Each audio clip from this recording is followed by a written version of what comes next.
wabarakatuh. Waalaikumsalam warahmatullahi wabarakatuh.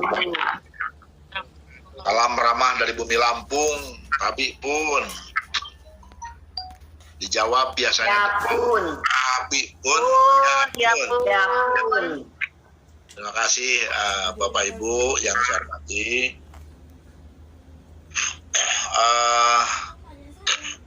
Izinkan Bapak Ibu untuk memperkenalkan diri saya.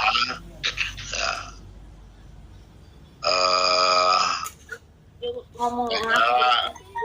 Nama saya Undang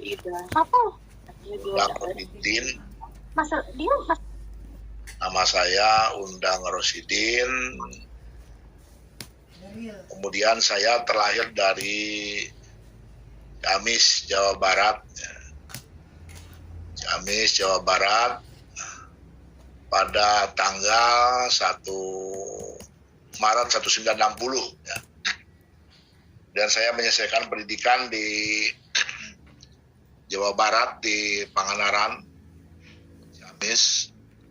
Kemudian dari SD, SMP, SMA, kemudian S1 saya pendidikan di IKIP Bandung. Saya S1 IKIP Bandung, pendidikan saya S1-nya adalah pendidikan fisika. Kemudian saya melanjutkan S2 dan S3 di bidang penelitian evaluasi pendidikan. Saya sehari-hari sekarang menjadi staf mengajar di Fakultas Keguruan Ilmu Pendidikan Universitas Lampung, ya, di Unila. Tepatnya di jurusan Pendidikan MIPA FKIP Unila. Ya. Saya sehari-hari juga tinggal di Bandar Lampung, di Jalan Punarawan 7, nomor 13, Gunung Terang, Bandar Lampung. Kemudian istri saya sama dari Jawa Barat dan bekerja juga satu instansi di Unila. Cuma istri saya berlatar belakang pendidikan kimia. Kemudian anak saya 4, kemudian cucu sudah 3. Anak 4, cucu sudah 3. 3 sudah berkeluarga dan satu lagi masih kuliah. Saya kira itu bidang keahlian saya, guru besar saya di bidang evaluasi dan asesmen pendidikan. Saya kira itu perkenalan yang penting perlu saya sampaikan. Alhamdulillah pada sore hari ini, siang hari ini sampai sore diberi kesempatan oleh Pak Hairul Bakti selaku Ketua Lembaga Penelitian Evaluasi Indonesia. Kebetulan Pak Hairul Bakti ini dulu sempat saya menjadi penguji ujian tertutupnya, ya.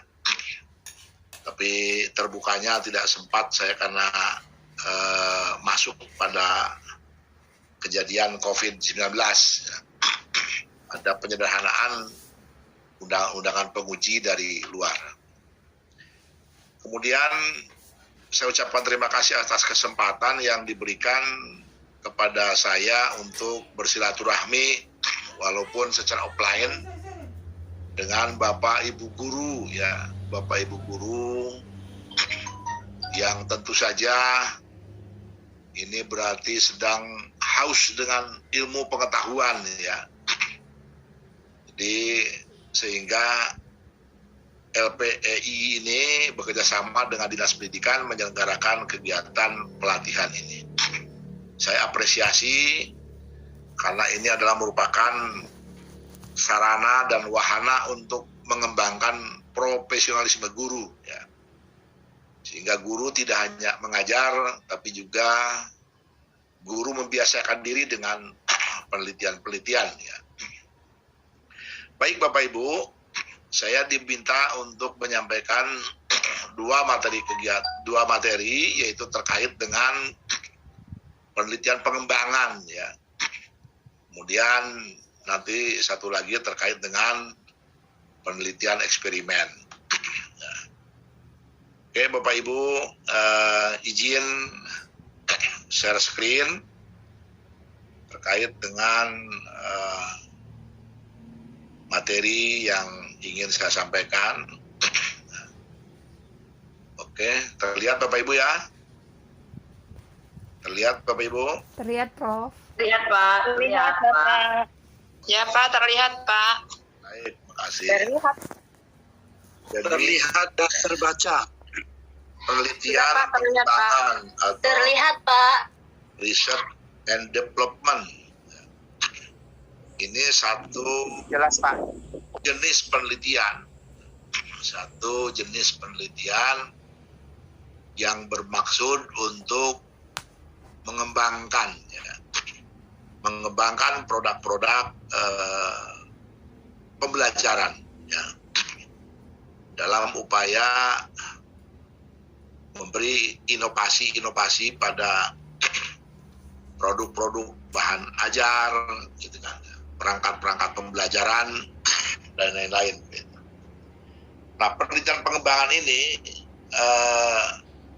sangat penting sekali bagi guru ya.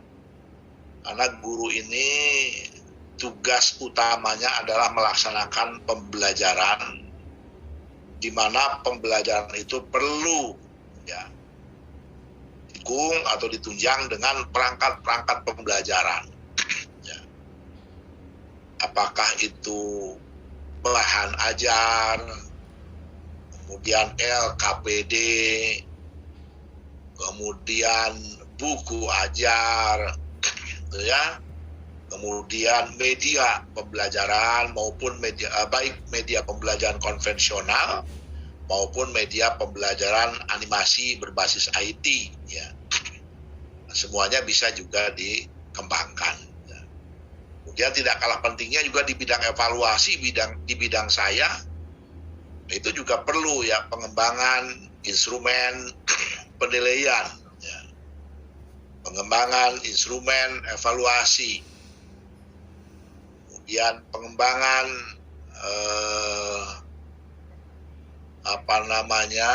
aplikasi-aplikasi dalam penilaian atau dalam evaluasi. Nah, ini penting Bapak Ibu ya. Jadi karakteristik penelitian pengembangan, pertama ada produk yang dikembangkan, kemudian produk yang dikembangkan tersebut harus sampai diyakinkan bahwa produk tersebut dapat digunakan dan dapat dimanfaatkan. Ya. Nah, untuk dapat diyakinkan bahwa produk yang dikembangkan itu dapat efektif, gitu kan, kemudian digunakan dengan hasil yang bagus, tentunya harus melalui tahapan-tahapan. Ya. Nah, tahapan-tahapan inilah yang dikaji dalam model penelitian pengembangan. Tuh Bapak Ibu ya. Nah, ternyata ada 7 model penelitian pengembangan. Ya. Ini yang mungkin bisa digunakan. Ya. Pertama ada model CAM ya. Jadi pengembangan model CAM ini dalam penelitian pengembangan model CAM ini terdiri atas 10 langkah yang lentur dan saling bergantung, sehingga satu langkah dapat mempengaruhi langkah lainnya pada satu sisi dan pada sisi lain. Langkah-langkah yang dilakukan dapat maju mundur berdasarkan langkah awal pengembangan. Ya. Jadi di sini menunjukkan bahwa untuk model CAM itu tidak harus tahapan-tahapan itu persis seperti yang dituliskan. Ya. Jadi bisa saja bertukar tahapan satu dengan tahapan lainnya. Kemudian ada lagi model sistem dig and carry. Ya. Ini aktivitas pengembangan, penelitian pengembangan model dig and carry menggambarkan urutan prosedur pengembangan dan hubungan antar komponen secara serial. Menurut dig and carry dalam Saryono ini terdapat 10 langkah prosedur pengembangan.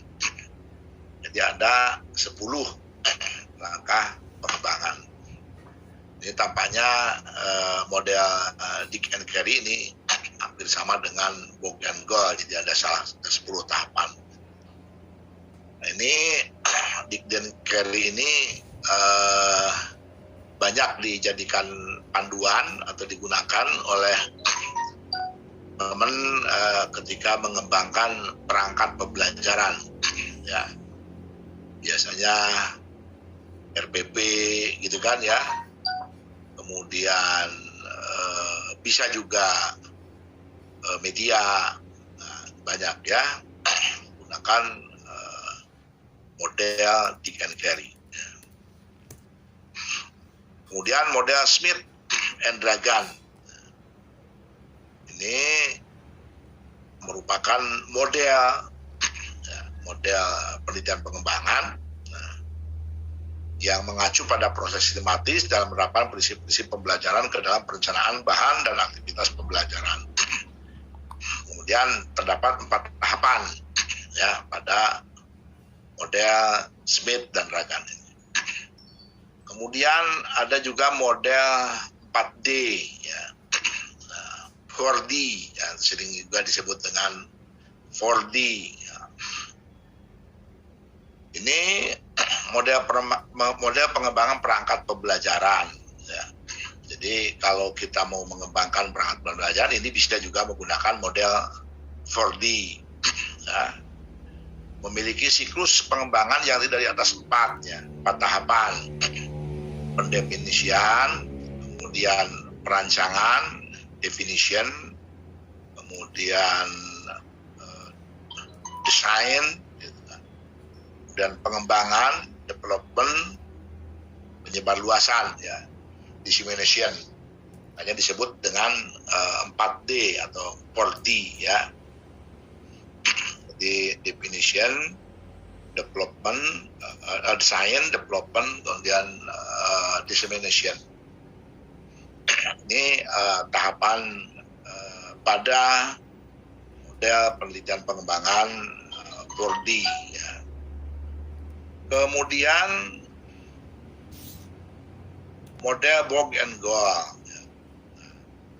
Ini model Book and Goal ini memaknai penelitian dan pengembangan sebagai proses yang dipakai untuk mengembangkan dan memvalidasi produk pendidikan dengan mengikuti langkah-langkah siklus, prosedur, dan tip-tipnya. Ini ada 10 tahapan pada penelitian model Book and Goal. Tapi senyatanya 10 tahapan tersebut ada yang bisa tahapan-tahapan digabung sehingga tidak sampai 10 ya. Memang idealnya 10 tahapan, tapi bisa dengan 8 tahapan gitu, atau 9 tahapan.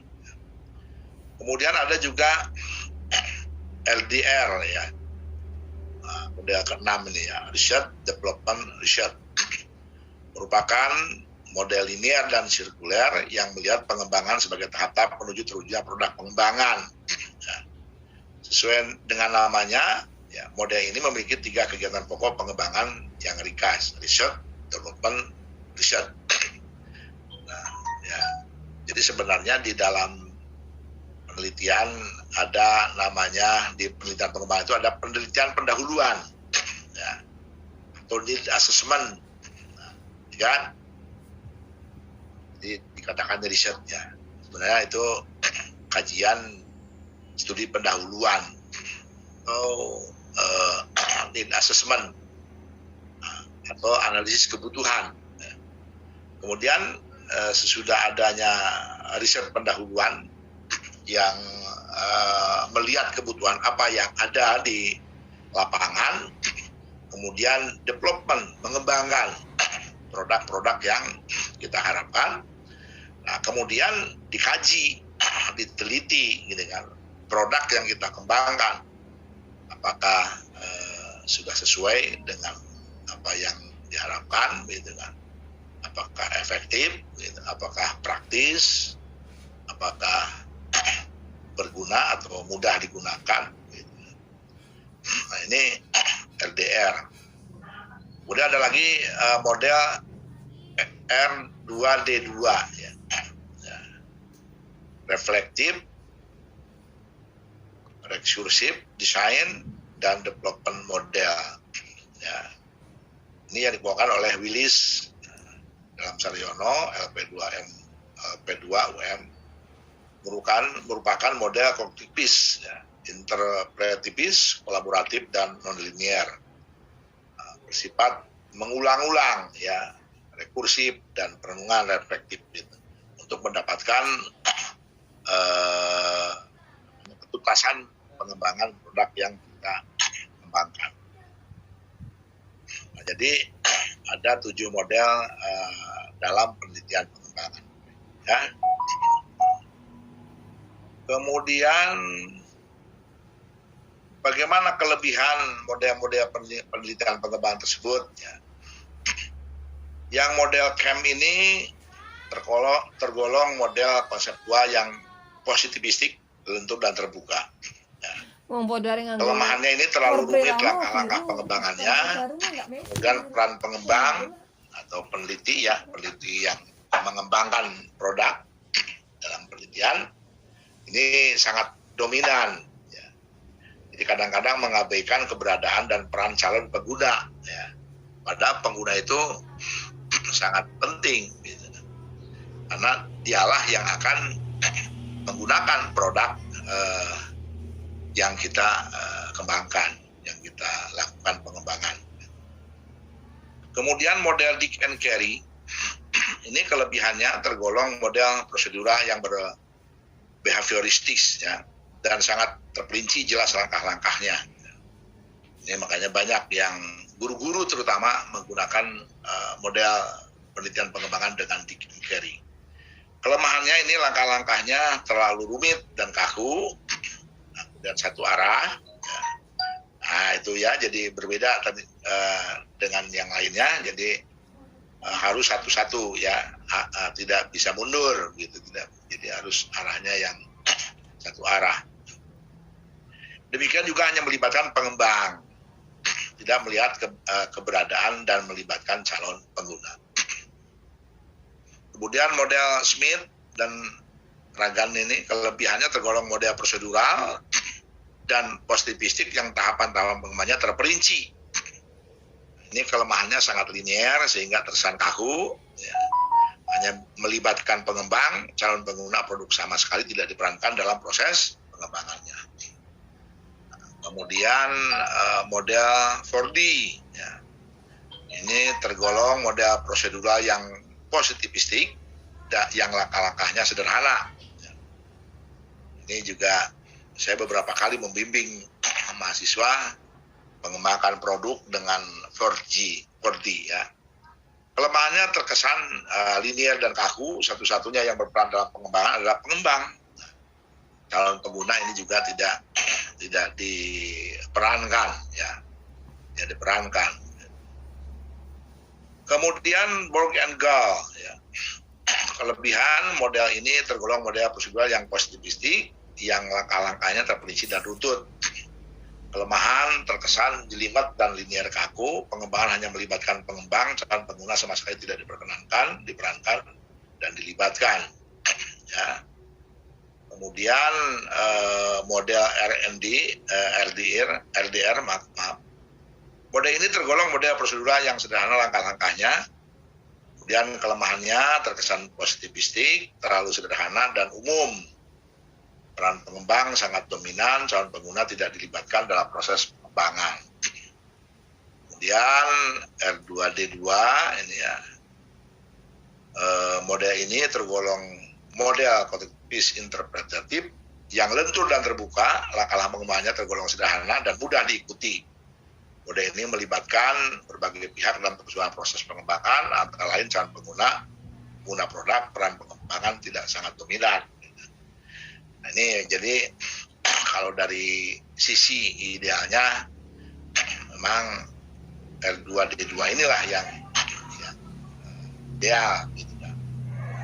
Tapi walaupun demikian semua model ini banyak masih digunakan, walaupun ada kelemahannya, tentu saja para peneliti bisa mengurangi kelemahan-kelemahan yang terjadi gitu. Jadi meminimalkan kelemahan-kelemahan yang terjadi, sehingga model Dick and Carry masih sering digunakan, model 4D ya, masih sering digunakan, kemudian Borg, ya, model Borg and Gold itu juga sering digunakan. Malah untuk penelitian-penelitian saya mahasiswa S2 itu lebih banyak merujuk pada model Borg and Gold, kemudian model 4D,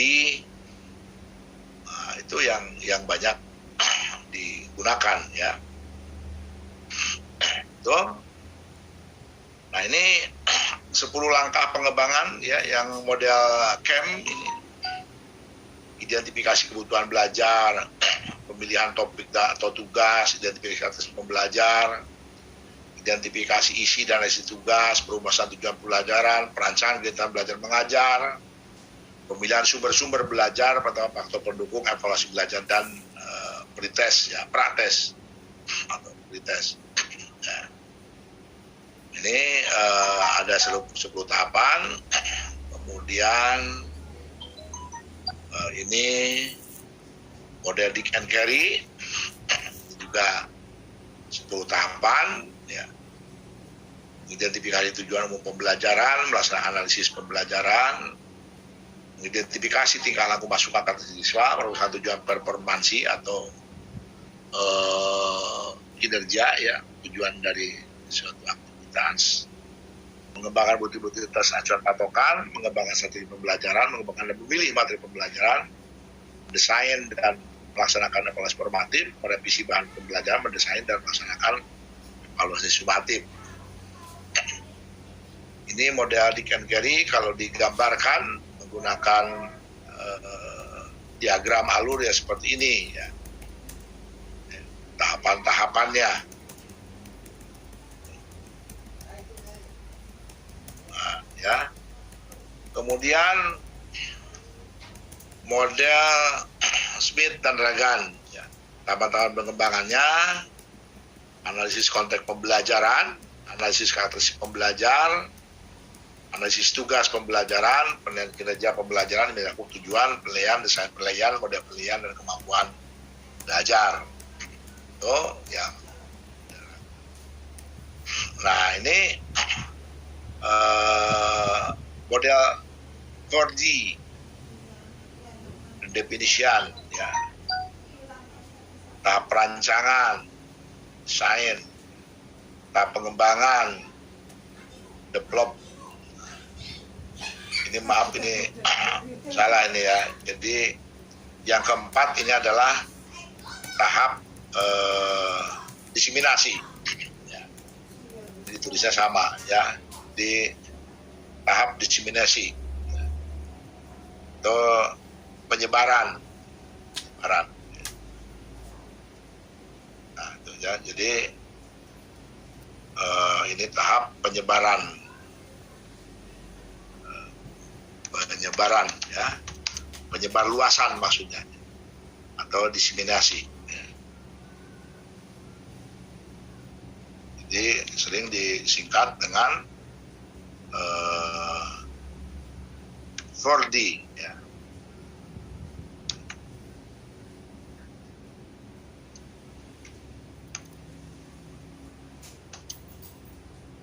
Oke.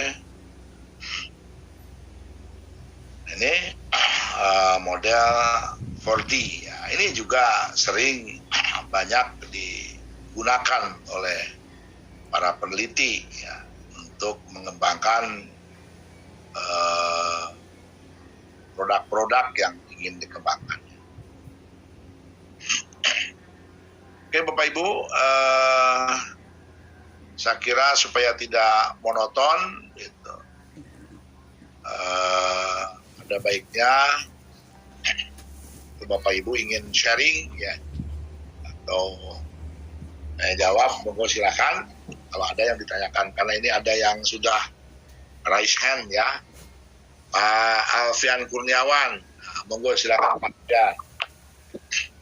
Gimana Pak Alfian? Baik, Assalamualaikum warahmatullahi wabarakatuh, Pak.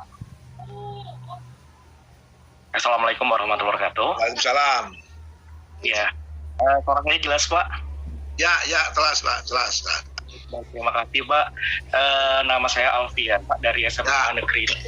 Dari SMA Negeri 2 Penuh Utara, Kabupaten Pali, Sumatera Selatan, Pak. Ya. Kebetulan memang saya melakukan kemarin penelitian tesis saya itu memang R&D, Pak ya. Jadi memang kali dengan materi yang sedang diangkat. Nah, kemarin model R&D yang saya pergunakan di pengembangan tesis saya itu ya saya mempergunakan jenis pengembangan Joly and Bolito, Pak. Yang kemudian model ya Joly and Bolito yang diadaptasi oleh Tomlinson, Pak ya. Lalu mengkolaborasikan sintak-sintaknya atau langkah-langkahnya itu dengan model pengembangan dari Tesmer, Pak. Ya. Nah, di sini ada kemiripan karena kebetulan kan saya mengkombinasikan dua model pengembangan. Nah, di model pengembangan Joly and Bolito, Pak, itu di tahapan terakhir itu kan ada yang namanya evaluation of material. Nah, sedangkan di model pengembangan dari Tesmer itu ada yang namanya expert review, seperti itu, Pak. Nah, pada saat saya pelajari lebih lanjut, sepertinya nih Pak, kalau dari interpretasi saya, evaluasi of material versinya Joly and Bolito dengan expert review miliknya Tesmer itu mengalami kemiripan, Pak. Hanya perbedaannya kalau saya pelajari, itu untuk Joly and Bolito itu untuk evaluation of materials dia berdiri sendiri evaluasinya. Sedangkan kalau untuk yang di Tesmer itu di self evaluation itu ada empat kegiatan. Yang pertama dilakukan adanya expert review dalam bentuk validasi beberapa pakar, kemudian ada one to one, small group, sama field test, Pak, seperti itu. Nah, jika seandainya nih Pak ya itu dilakukan kombinasi menjadi satu seperti itu, apakah untuk tahapan self evaluation miliknya Tesmer, Pak, itu bisa diambil satu saja, Pak? Karena mengingat kolaborasinya dengan Joly Bolito ini, dia evaluation of material itu hanya berdiri sendiri seperti itu. Misalkan saya hanya mengambil validasi dari expert review dan melakukan field trial saja, Pak, tanpa melakukan adanya one to one dan small group. Apakah itu berarti dari empat self evaluation tadi, Pak? Itu pertanyaan pertama, Pak. Nah, pertanyaan kedua, tadi ada model CAM juga, Pak. Model CAM ini kalau dilihat juga di model Joly and Bolito yang diadaptasi oleh Tomlinson, itu ada bahwasanya di Joly and Bolito ini kan ada identification of need, Pak. Nah, di sana atau mengidentifikasi kebutuhan bahan ajar. Nah, pada saat melakukan suatu identifikasi kebutuhan bahan ajar, itu kan kita akan melakukan, kalau saya kemarin melakukan triangulasi terhadap guru dan melakukan triangulasi terhadap calon penggunanya, yaitu siswa itu sendiri, Pak, seperti itu. Nah, kebetulan kemarin dari hasil evaluasi saya, mereka membutuhkan adanya bahan ajar berbentuk buku teks, yaitu adalah teks berita pada saat itu, Pak. Karena di KD berita, informasi yang diperoleh itu KD berita ini membutuhkan bahan ajar pada saat itu. Pertanyaannya, Pak, sebetulnya itu mengambil bahan ajar untuk KD berita, itu kan sebetulnya mereka ini belum masuk ke materi itu, Pak. Cuman ketika mewawancarai guru, pada tahun sebelumnya, kesulitan guru dalam mengajar materi berita itu sulit. Sehingga di tahun itu dibutuhkan adanya bahan ajar berbentuk berita. Apakah bisa, Pak, mempergunakan acuan dari data tahun sebelumnya, bukan data dari calon pengguna buku tersebut?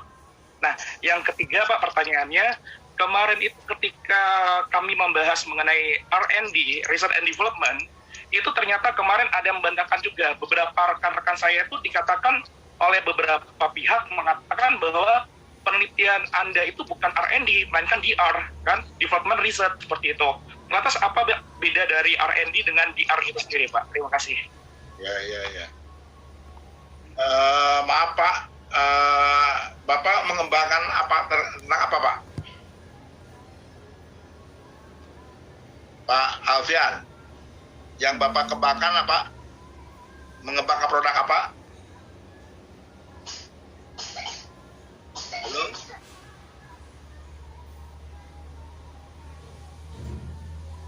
Oke. Baik, makasih ya. Yang pertama, memodifikasi atau memvariasi model penelitian. Saya kira sah-sah saja Pak, bisa saja. Yang penting Bapak sampaikan, gitu kan, modifikasi tersebut, sehingga nantinya tidak diklaim bahwa Bapak ini mengembangkan model itu, gitu kan, tapi model yang divariasikan dengan model apa. Misalnya Pak Sugiono itu kan, ya di dalam bukunya itu kan, dia bagaimana menyederhanakan tahapan-tahapan penelitian model box and goal dengan persepsi dia, gitu kan ya, berdasarkan pertimbangan penyederhanaan dalam tahapan-tahapan, sehingga seringkali mahasiswa yang menuliskannya tidak dengan istilah model box and goal, tapi model yang dikembangkan berdasarkan pendapat Sugiono. Nah, jadi maksud saya, Bapak bisa saja begitu untuk tahapan-tahapan tertentu mencoba memodifikasi dengan model-model lainnya, ya. Saya kira sah-sah saja untuk mendapatkan penelitian pengembangan yang optimal, gitu. Nah, kemudian expert review itu sebenarnya bisa berarti uji ahli, Pak. Ya. Jadi memang benar gitu, untuk mengembangkan satu produk gitu, bahwa produk itu bagus atau layak, itu kan harus melihat dari berbagai aspek gitu. Baik aspek substansi, ya. Kalau aspek substansi atau isinya yang relevan dengan keilmuan, tentu saja ahlinya harus dipilih yang relevan dengan apa yang kita kembangkan substansinya. Kemudian ya, bisa juga kalau memang misalnya berupa bahan ajar yang kita kembangkan atau bahan bacaan yang kita kembangkan, bisa juga LKPD yang kita kembangkan untuk meyakinkan bahwa produk yang kita kembangkan ini tingkat keterbacaannya tinggi, tentu saja kita gunakan ahli bahasa, misalnya kan. Kemudian dari sisi kemudahan dalam penggunaan atau kepraktisan dalam penggunaan, ini bisa juga kita uji praktisi, ya. Jadi uji praktisi. Jadi kalau ahli mungkin kan dari sisi substansi itu perlu, begitu kan. Nah, dari sisi bahasa, kalau memang itu merupakan produk-produk yang terkait dengan bahasa, itu perlu ahli bahasa, gitu.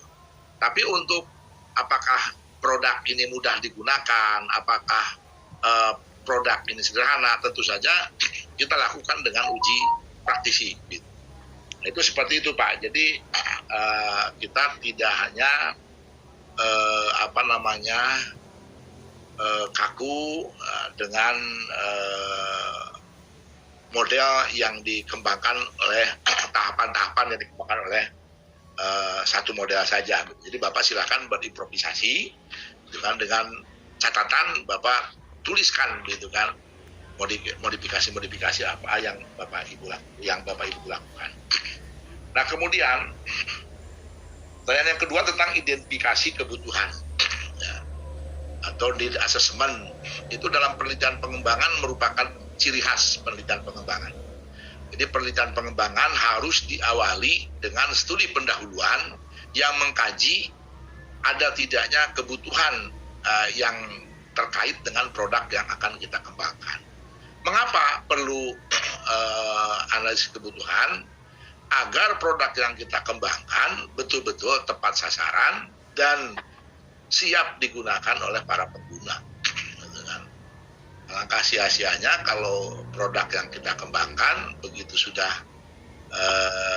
selesai, gitu kan, pemanfaatannya tidak bisa dimanfaatkan secara optimal. Tentu saja ini perlu. Nah, cuma Pak Alfian bertanya, gitu, baik analis kebutuhan itu untuk guru dan untuk siswa, apakah memungkinkan data itu diambil dari tahun? Ya, saya kira boleh saja Pak, asal jangan terlalu jauh lah, begitu kan.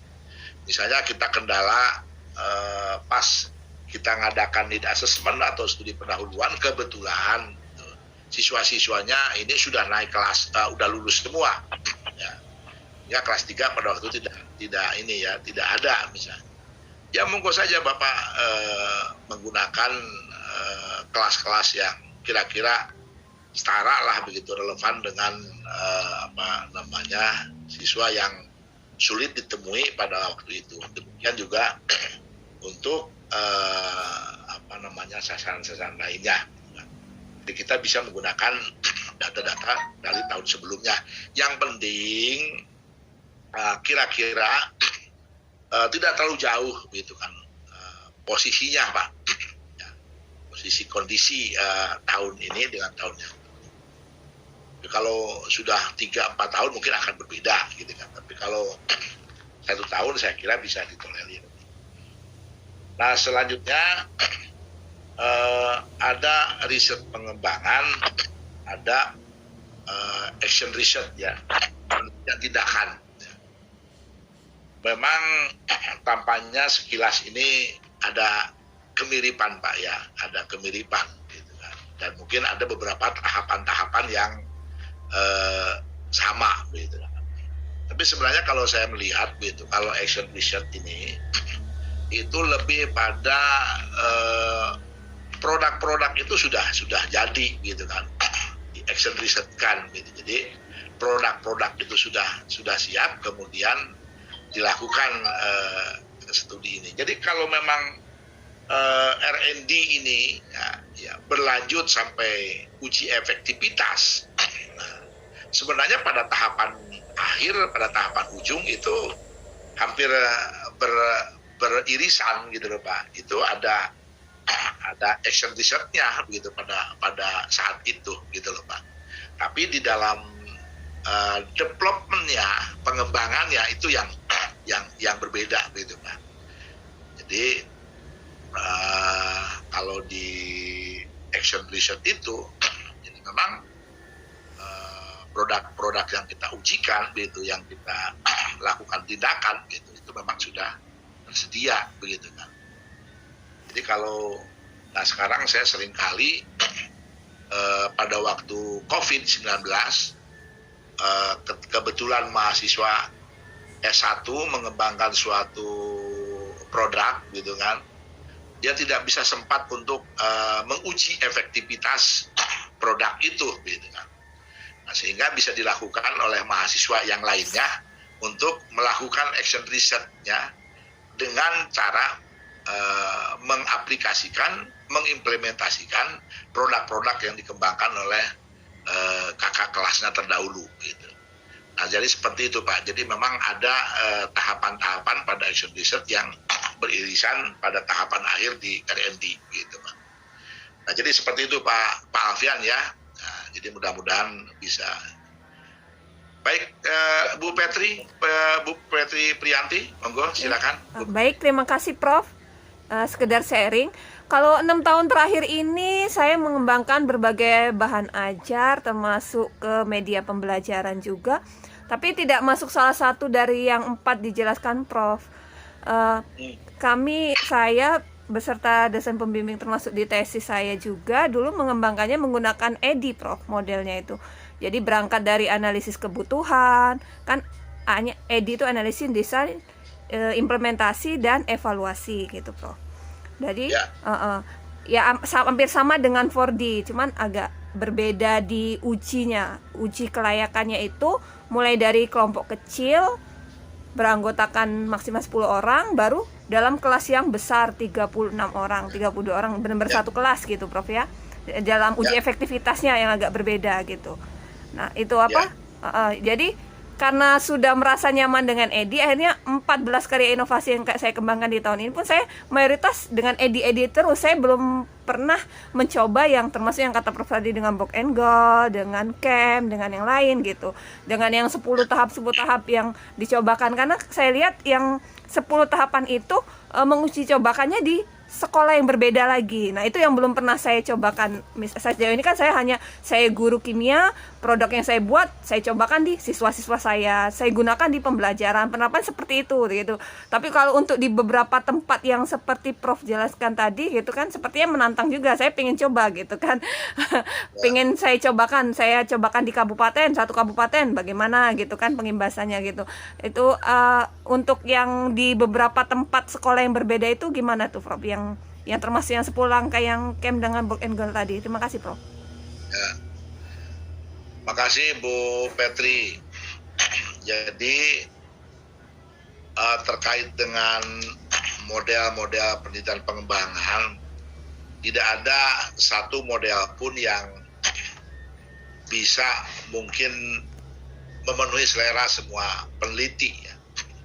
Sehingga boleh jadi gitu kan, peneliti-peneliti ini yang sudah terbiasa dengan satu model penelitian pengembangan berimprovisasi, jadi melakukan penyederhanaan tahapan penelitian gitu kan, hingga muncul tahapan-tahapan yang lebih singkat gitu. Saya kira itu sah-sah saja Bu, nggak ada masalah. Jadi Ibu jangan sampai rendah diri gitu kan, yang model saya tidak masuk, gitu. Nggak masalah Bu, silakan, nggak ada ketentuan gitu kan bahwa satu model penelitian ini kan hampir kefoto nih bagus gitu kan. Karena terus terang saja Bapak Ibu, masing-masing produk yang dikembangkan kan memiliki kekhasan, relevansi dengan materi-materi pelajaran yang Bapak Ibu asuh gitu kan ya. Apakah seperti Pak Alfian tadi kan lebih banyak ke bahasa, ke berita ya. Mungkin Bu Petri tampaknya ini lebih ke vokasional ya, ke teknik, ke kejuruan ya Bu ya. Saya guru kimia Pak. Jadi banyak ke alat peraga, media pembelajaran kimia, tapi beberapa di era pandemi banyak yang digital seperti e-magazine, produk-produk buku digital seperti itu yang saya kembangkan Pak. Betul. Ya betul, makanya Ibu kan saya lihat itu gelarnya ST, itu sarjana teknik kan gitu kan. Iya, S1-nya ST, S2 dan S3 saya pendidikan kimia Pak, masih disertasi sekarang. Ya. Nah jadi itu Bu ya, jadi mengenai tahapan-tahapan silakan Ibu menggunakan model yang sudah biasa Ibu lakukan. Yang pasti Bu, tahapan minimalnya yang pertama studi pendahuluan ya, need assessment, kebutuhan gitu. Yakin nggak bahwa produk yang kita kembangkan ini memang diperlukan ya, dibutuhkan oleh user, oleh pengguna. Itu tahapan satu, itu harus ada Bu. Dan tahapan yang berikutnya adalah pengembangan produk. Bagaimana pengembangan produk ini bisa bagus begitu kan, sesuai dengan kebutuhan gitu. Tentu saja harus diiringi gitu kan dengan kebutuhan-kebutuhan yang tadi kita sudah analisis gitu kan, sehingga produk yang kita hasilkan betul-betul nantinya begitu kan tidak mubazir begitu, tapi dapat dimanfaatkan, dapat digunakan. Kemudian tahapan-tahapan berikutnya yang tidak boleh Ibu lupakan adalah tahapan-tahapan validasi ya, validasi gitu. Diberikan keyakinan, jaminan bahwa produk yang kita kembangkan itu adalah valid ya, dapat digunakan sesuai tujuan yang kita ingin selesaikan dengan alat tersebut gitu kan ya. Nah ini ya. Kemudian validasi itu ada validasi teoritik ya Bu. Nah, kemudian ada validasi empirik. Kalau yang teoritik itu oleh ahli ya, oleh praktisi, itu adalah validasi teoritik ya. Kemudian yang kedua adalah validasi empirik. Nah, kalau validasi empirik ini tentu saja langsung ya divalidasi, diuji coba, digunakan oleh pengguna langsung, Bu. Nah, tadi Ibu bertanya, nah ini kok bisa dengan beberapa sekolah digunakan? Bisa saja. Nah, jadi untuk meyakinkan begitu kan bahwa produk yang kita kembangkan ini bisa diperluas pemanfaatannya. Nah, tentu saja harus divalidasi untuk tahapan validasi empiriknya dengan pengguna-pengguna yang variatif gitu loh. Mungkin di sekolah-sekolah yang yang maju begitu kan, yang sudah fasilitasnya memadai. Ternyata kan nanti misalnya begitu digunakan di sekolah-sekolah yang fasilitasnya kurang mendukung gitu kan, produk yang kita kembangkan tidak bisa digunakan gitu. Nah, sehingga nanti pada tahapan kita memberi rekomendasi atau saran, jadi produk kita adalah bersyarat, syaratnya adalah bla bla bla bla berdasarkan validasi empirik yang dilakukan tadi. Gitu. Nah, jadi seperti itu, Bu. Jadi kalau udah jelas, bagus, gitu kan. Nah, baru kita diseminasi, dipublikasi, disebarluaskan penggunaannya agar produk kita bisa digunakan semaksimal mungkin. Nah, saya kira itu, Bu. Jadi monggo silakan tahapannya itu berapa dilakukan. Yang penting itu saja tahapan yang intinya, Bu, ya.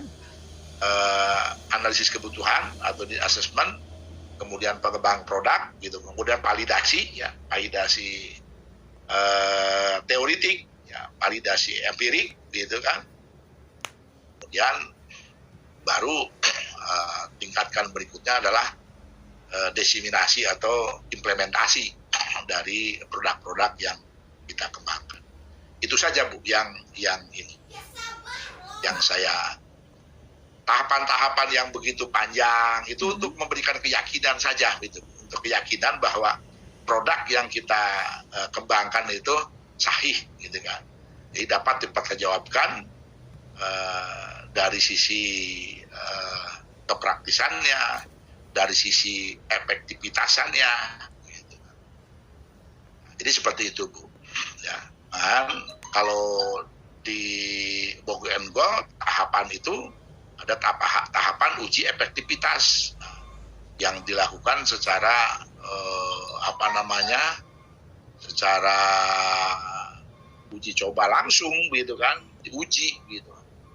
Kadang dibandingkan dengan yang menggunakan produk yang kita kembangkan, kemudian kelompok yang tidak menggunakan produk yang kita kembangkan, kemudian dikomparasikan, dilihat gitu perbedaannya. Begitu terjadi perbedaan, produk yang kita kembangkan memiliki efek hasil belajar yang bagus, maka kita diberi keyakinan bahwa produk yang kita kembangkan efektif, gitu. Seperti itu, Bu Petri, ya. Oke. Baik, ada lagi yang raise hand? Nggak ada? Maaf, Pak, salah judul saja. Apa ini maksudnya ini? Oke, maaf, Pak, salah judul saja. Tidak apa-apa, silakan di. Oke. Siti Aulia, coba Siti Aulia, monggo silakan Bu Siti Aulia.